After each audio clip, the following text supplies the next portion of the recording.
Kita pertahankan. Jadi kita menyebutnya ini betul ini adalah kota yang disebut kota lama. Tapi sekarang wajah kota tua adalah wajah masa depan kota Jakarta. Tapi tentu saja nih ya, apa yang nanti kita akan bahas terkait dengan hubungan yang terjadi di sini ya Bang ya. Tempat kita ini berbincang dulunya adalah jalur untuk transportasi umum. Tapi sebelum di sana, semua hal berubah terjadi di DKI Jakarta. Saya dengar bahwa tidak akan terjadi tanpa yang ada namanya kolaborasi. Betul. Sebagai branding sininya Jakarta Kota Kolaborasi. Sebetulnya dari mana sih Bang gagasan ini dan sebetulnya bagaimana maksud konsep dari kota kolaborasi itu dan seberapa penting harus ada kolaborasi? Kota ini disebut sebagai kota kolaborasi karena di antara semua kota yang ada di Indonesia, Jakarta adalah kota tempat paling banyak private sector, paling banyak perusahaan di Jakarta, NGO paling banyak di Jakarta, kemudian universitas paling banyak di Jakarta, think tank paling banyak di Jakarta, lembaga pembangunan internasional paling banyak di Jakarta, kemudian pakar semua bidang ada semua di Jakarta. Nah, terus kami yang tugas membangun Jakarta nih, kemudian punya namanya rencana pembangunan Jakarta, tapi lebih tepat disebut rencana pembangunan pemerintah Jakarta, karena isinya semua dikerjain oleh kita sendiri. Saya sampaikan jangan dong, tidak ada kota lain yang punya sumber daya sebanyak Jakarta. Jangan kerjakan sendirian, rugi betul kita. Ini pakar-pakar begitu banyak ada di sini, think tank begitu banyak, NGO begitu banyak. Kenapa mereka tidak dilibatkan? Kenapa mereka tidak diajak?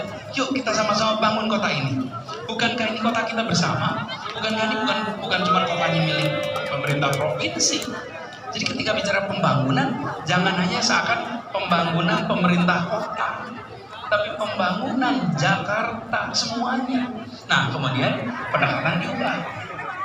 Bila dulu kami di pemerintahan ini menjadi satu-satunya penyelenggara di kegiatan.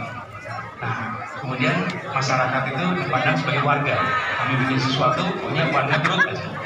Terus kemudian kita bikin sesuatu, kita sosialisasi. Warga dengerin aja. Terus kemudian warga dianggap sebagai customer. Ini warga nggak usah ngapa-ngapain, duduk diam, bayar pajak, nyoblos pilkada, itu aja. Nggak usah kerja, nggak usah terlibat. Nah, sekarang ini Pak, kita pemerintah sebagai kolaborator dan masyarakat sebagai co-creator. Co-creator itu artinya masyarakat punya ide, punya gagasan, punya solusi, ditampung, dikerjakan bareng-bareng. Ini yang kedua, ketika melakukan pembangunan di Jakarta, banyak dikerjakan bareng-bareng. Jadi ada kolaborasi bidang pendidikan, ada kolaborasi bidang kesehatan, ada kolaborasi bidang pertamanan, ada kolaborasi lingkungan hidup. Kolaborasi itu semua sektor. Bahkan membangun transportasi umum itu kolaborasi.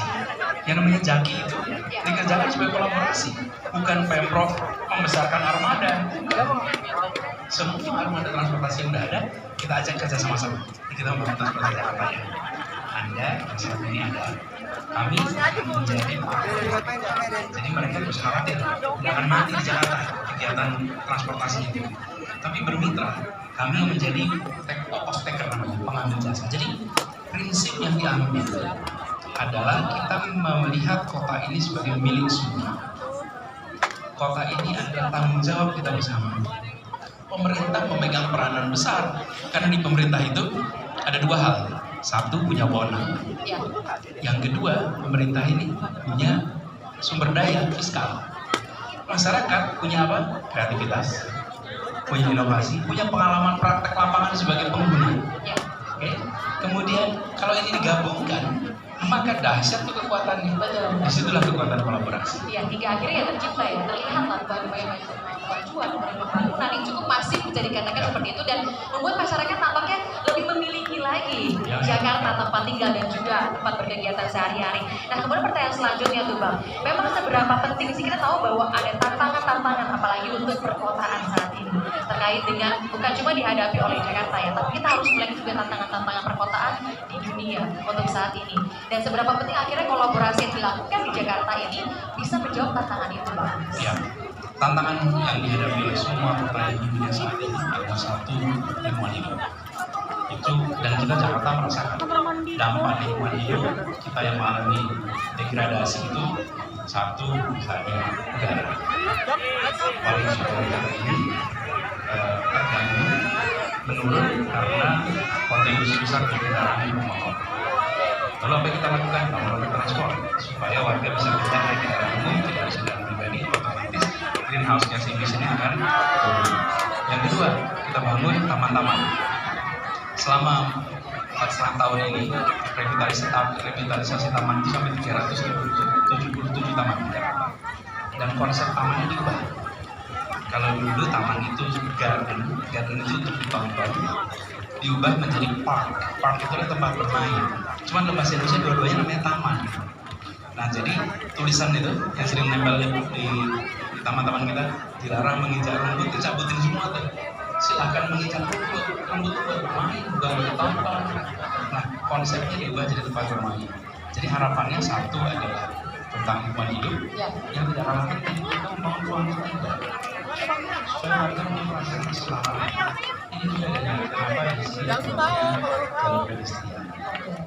Begitu sampai pedestrian, di sini tidak bisa dibedakan yang jalan kaki itu pejabat tinggi atau rakyat biasa, kaya atau miskin, rumahnya besar atau rumahnya kecil, semua jalan di jalur yang sama, semua merasakan fasilitas yang sama. Jadi pendekatan Imam Manuka itu bukan saja soal bangunan fisiknya, tapi juga bagaimana gagasan di belakang. Jadi masalah lingkungan hidup